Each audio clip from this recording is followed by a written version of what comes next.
Assalamualaikum warahmatullahi wabarakatuh. Di video kali ini kita akan belajar tentang perubahan lingkungan. Simak videonya ya.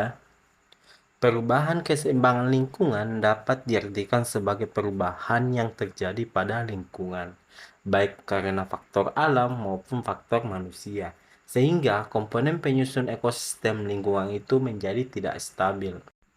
Beberapa faktor alam yang dapat merusak lingkungan adalah bencana alam seperti gempa bumi, longsor, banjir, dan masih banyak lagi. Perubahan lingkungan ini karena peristiwa alam ini dapat menimbulkan kerusakan serius terhadap lingkungan seperti kematian berbagai jenis makhluk hidup.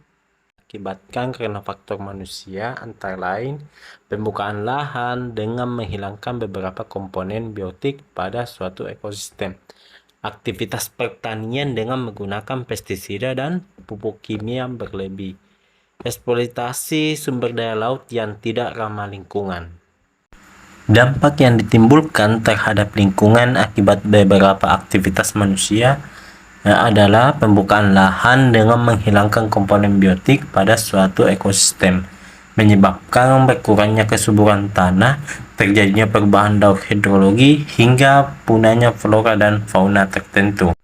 Dampak perubahan lingkungan faktor manusia, yaitu aktivitas pertanian yang banyak menggunakan pestisida akan menyebabkan terjadinya resistensi hama, terbunuhnya organisme tertentu yang bukan sasarannya, adanya resistensi pestisida pada hasil panen, dan pencemaran air dan tanah. Nah, teman-teman, perubahan lingkungan tadi pada dasarnya terjadi karena adanya pencemaran lingkungan. Pencemaran lingkungan merupakan masuknya atau dimasukkannya energi atau komponen lain ke lingkungan sehingga berubahnya tatanan lingkungan. Nah, saat terjadi pencemaran, kualitas lingkungan menjadi turun sampai ke tingkat tertentu, sehingga lingkungan kurang atau tidak dapat berfungsi lagi sesuai dengan peruntukannya. Dalam pencemaran terdapat polutan pencemaran, yaitu bahan-bahan atau zat yang dapat mencemari lingkungan. Nah, suatu zat disebut polutan jika memenuhi kriteria sebagai berikut. Yang pertama, jumlah melebihi batas normal, berada pada tempat yang tidak semestinya, dan berada pada waktu yang tidak tepat. Pencemaran lingkungan dapat dibedakan menjadi dua, yaitu berdasarkan zat pencemar dan lokasi yang tercemar. Berdasarkan zat pencemar, lingkungan dibedakan lagi menjadi pencemaran kimia, polutan berupa zat kimia baik organik maupun anorganik. Contohnya zat radioaktif, unsur-unsur logam berat, dan deterjen. Pencemaran fisik atau polutan berupa kaleng botol, plastik, dan karet. Nah, pencemaran biologis, polutan berupa mikroorganisme, penyebab penyakit seperti Escherichia coli, etamoeba, dan atau Salmonella typhosa. Berdasarkan lokasi yang tercemar, pencemaran lingkungan dapat dibedakan menjadi pencemaran air, udara, dan pencemaran tanah. Mari kita bahas penyebab dan dampak masing-masing pencemaran. Pertama, pencemaran air. Penyebab pencemaran air dapat berasal dari limbah rumah tangga. Limbah rumah tangga dapat berupa limbah organik, misalnya sisa bahan makanan, tinja, dan urin. Limbah organik mencemari perairan mengakibatkan penurunnya oksigen terlarut. Hal ini karena penguraian limbah organik membutuhkan banyak oksigen. Bahan organik seperti plastik, kertas, ataupun kaca, limbah organik yang masuk ke sungai mengakibatkan terhalangnya cahaya matahari masuk ke perairan sehingga mengganggu aktivitas fotosintesis fitoplankton dalam air. Berikutnya adalah limbah deterjen atau masuknya deterjen mengakibatkan meningkatnya fosfat dalam perairan sehingga memicu pertumbuhan yang sangat pesat terhadap eceng gondok. Peristiwa ini disebut dengan eutrofikasi. Jadi, beginilah dampak yang ditimbulkan oleh limbah rumah tangga terhadap pencemaran air. Menurunnya jumlah oksigen terlarut dalam air, menimbulkan penyakit, terhalangnya cahaya matahari masuknya perairan sehingga mengganggu aktivitas fotosintesis fitoplankton dan meningkatnya fosfat dalam perairan. Bisa dipahami ya? Penyebab pencemaran air berikutnya berasal dari limbah pertanian. Limbah pertanian ada yang limbah dihasilkan saat mengelola lahan pertanian, misalnya berupa penggunaan pupuk anorganik dan pestisida. Pencemaran air oleh pupuk dan pestisida dapat mengakibatkan kematian organisme air dan organisme lain yang meminum air tersebut. Resistensi pestisida yang sulit didegradasi akan terkumulasi dalam tubuh organisme pada suatu rantai makanan. Akumulasi pestisida atau biogenifikasi terbesar berasal dari tubuh organisme pada tingkat trofik tertinggi. Pemakaian pupuk berlebih dapat mengakibatkan peningkatnya zat hara perairan sehingga beberapa populasi jenis tumbuhan air, yaitu eceng gondok, mengalami perkembangan secara hingga menutupi permukaan air. Penyebab pencemaran air selanjutnya adalah limbah industri. Limbah industri adalah limbah yang berasal dari kegiatan industri berupa logam berat seperti cat, mio, merkuri, timbal, sen, kromium, dan tembaga. Zat-zat tersebut dapat merusak organ tubuh manusia, bahkan dapat menyebabkan kanker. Dan penyebab pencemaran air terakhir adalah limbah pertambangan. Pertambangan batu bara menghasilkan bahan pencemar berupa asam sulfat dan senyawa besi, mengakibatkan air menjadi asam-asam ketika air dialirkan keluar di daerah pertambangan. Akan membawa kalsium dan magnesium yang berasal dari batuan yang dilewati, yang mengakibatkan air menjadi sada. Sedangkan pertambangan emas menghasilkan polutan merkuri dan jika masuk ke badan air akan terkumulasi pada hewan air seperti ikan. Kondisi ini dapat menyebabkan keracunan. Nah, teman-teman, agar air yang digunakan terhindar dari polutan pencemar, untuk menguji kualitas air biasanya di laboratorium menguji menggunakan beberapa parameter kimia sebagai berikut. Pertama, biomolekel oksigen diaman disebut juga kebutuhan oksigen biologis, artinya jumlah oksigen terlarut yang diperlukan oleh organisme dalam air untuk mengurangi bahan organik. Nilai BOD diperoleh dari selisih oksigen terlarut awal dengan oksigen terlarut. Akhirnya semakin besar nilai BOD, tingkat pencemaran akan semakin tinggi. Masuk yang kedua, chemical oxygen demand disebut juga kebutuhan oksigen kimiawi, artinya adalah jumlah oksigen diperlukan untuk mengurangi keseluruh bahan organik yang terkandung dalam air melalui. Parameter uji berikutnya adalah dissolved soft oksigen, yaitu kadar oksigen terlarut dalam air. Semakin kecil nilai DO, tingkat pencemaran air semakin tinggi. Dan parameter terakhir adalah tingkat keasaman atau pH, yaitu ukuran kesamaan suatu perairan. Air bersih mempunyai berkisaran 6,5 sampai 7,5 air dengan pH yang lebih kecil atau lebih besar, menunjukkan adanya pencemaran air tersebut tidak sesuai untuk kehidupan mikroorganisme. Itulah keempat parameter kimia untuk menguji kualitas air. Pencemaran lingkungan kedua adalah pencemaran udara. Umumnya pencemaran udara oleh gas-gas tertentu dapat mengakibatkan peristiwa berikut: penipisan lapisan ozon, efek rumah kaca, dan pemanasan global. Gas-gas yang merupakan pencemaran udara antara lain: pertama, oksida sulfur atau SOS.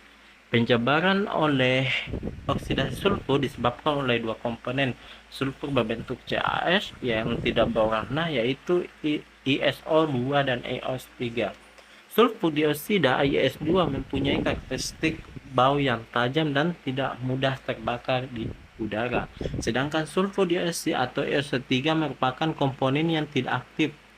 Nah, sumber pencemaran oksidasi sulfur antara lain dari pembakaran aran atau kayu, dan dari proses-proses industri seperti pemurnian petrol, industri asam sulfat, dan industri peleburan baja.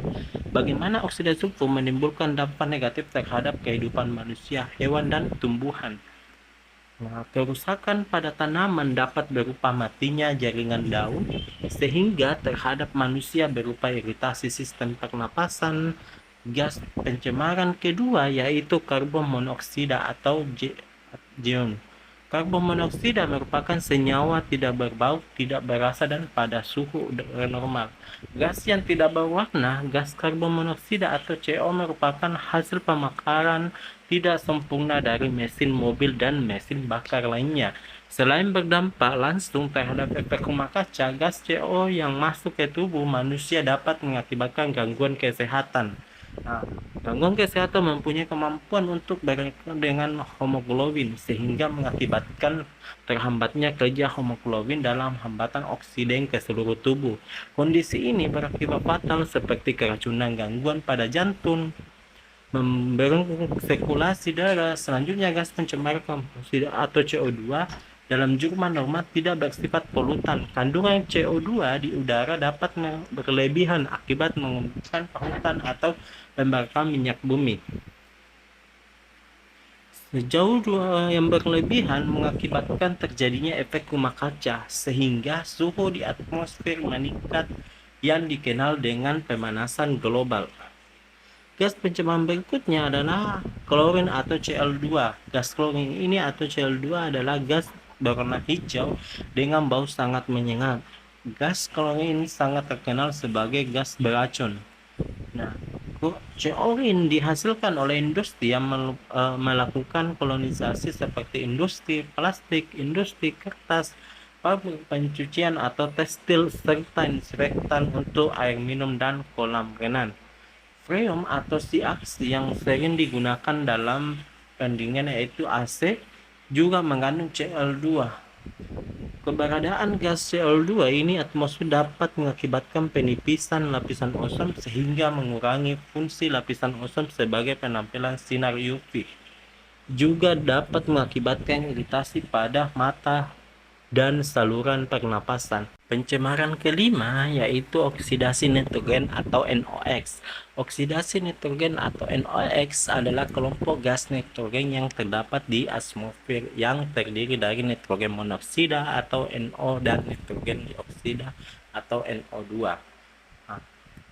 Merupakan gas yang tidak berbau dan tidak berwarna. Sebaliknya, NO2 berwarna coklat kemerahan dan berbau tajam. Sebagian besar pencemaran O2 berasal dari kegiatan manusia seperti pembakaran mesin, kendaraan bermotor, produksi energi, dan pembuangan sampah. Organ tubuh yang paling peka terhadap pencemaran gas NO2 adalah paru-paru.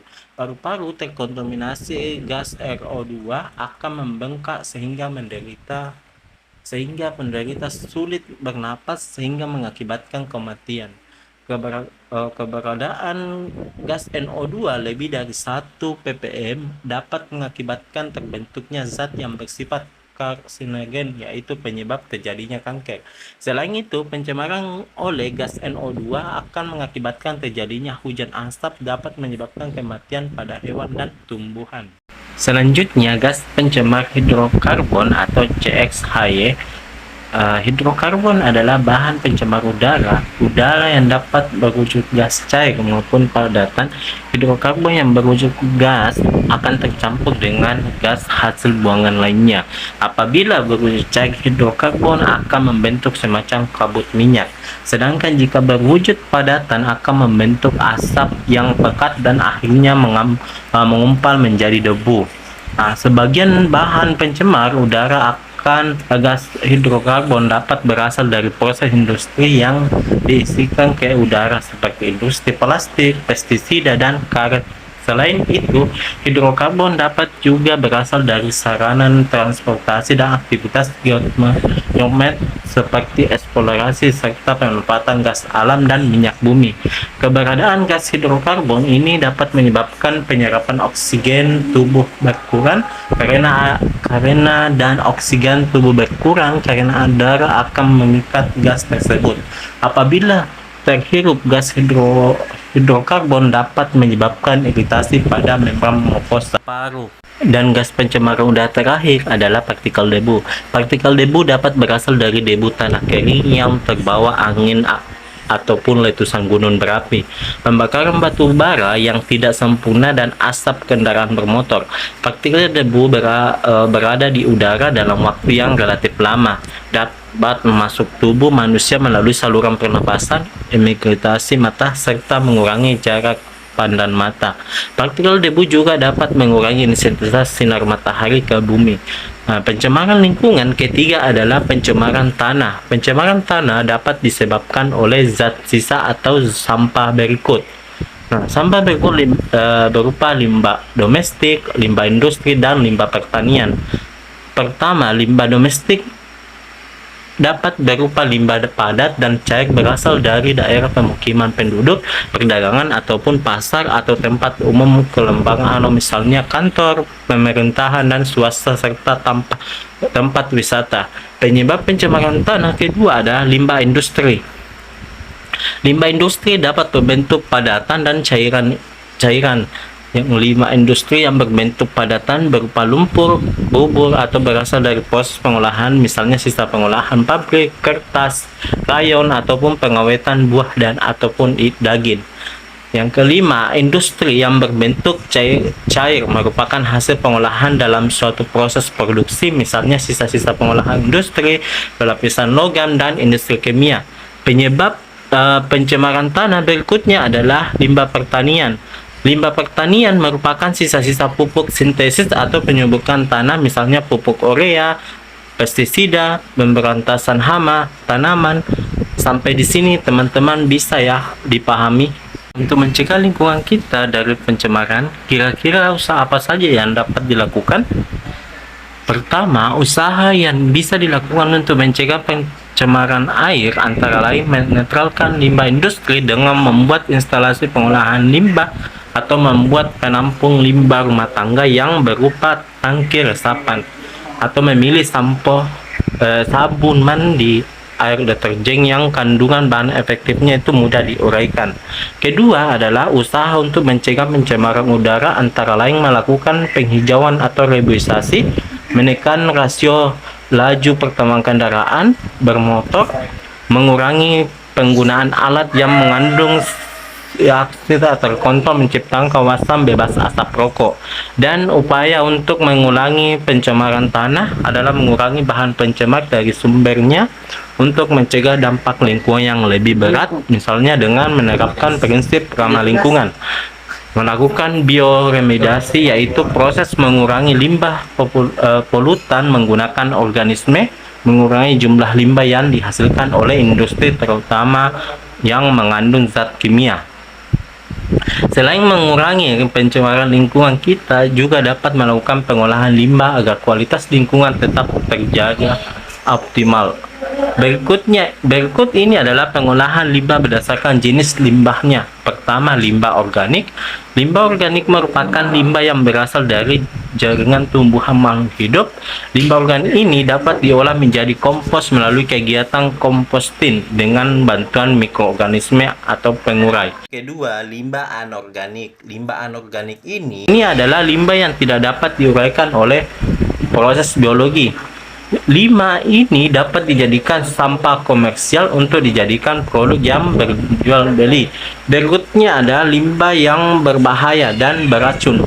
Nah, sifat konstruksinya atau jumlah baik langsung maupun tidak langsung dapat merusak atau bahaya lingkungan. Pengolah limbah ini dapat melakukan proses pengemasan, penyimpanan, dan pengangkutan limbah ke tempat pembuangan akhir dengan prinsip sinter landfill. Selanjutnya, penggunaan limbah berdasarkan wujudnya. Yang pertama, menggunakan konvensional terbagi menjadi pengolahan limbah secara fisik. Limbah dipisahkan dari bahan-bahan polutan yang mengapung. Nah, cara penyaringan selanjutnya, bahan polutan yang mudah mengendap dipisahkan dengan proses pengendapan. Pengolahan limbah secara kimia digunakan untuk menghindari logam berat, senyawa fosfor, dan zat beracun. Zat-zat tersebut dipisahkan dengan cara menambahkan bahan kimia untuk mengubah sifat polutan yang tidak dapat diendapkan menjadi mudah diendapkan. Pengolahan limbah secara biologis menggunakan metode lumpur aktif secara menambahkan mikroorganisme ke dalam limbah mikroorganisme tersebut yang berfungsi untuk menguraikan polutan dalam limbah. Cara kedua adalah mengolah limbah menggunakan metode ramah, yaitu refine atau penggunaan barang atau proses limbah ramah lingkungan. Reduce yaitu mengurangi jumlah limbah dengan mengoptimalkan proses produksinya. Reuse menggunakan kembali bahan-bahan atau limbah proses yang baru.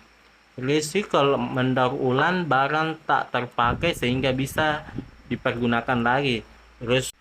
Recovery, pengambilan kembali sebagai material penting dari limbah untuk dapat diproses lagi. Dan terakhir adalah beralih energi, merupakan tindakan menghemat energi proses prodi. Nah teman-teman, itulah keseluruhan pembahasan kita tentang perubahan lingkungan, pencemaran lingkungan, dampak, dan upaya penanggulangan. Bisa dipahami ya.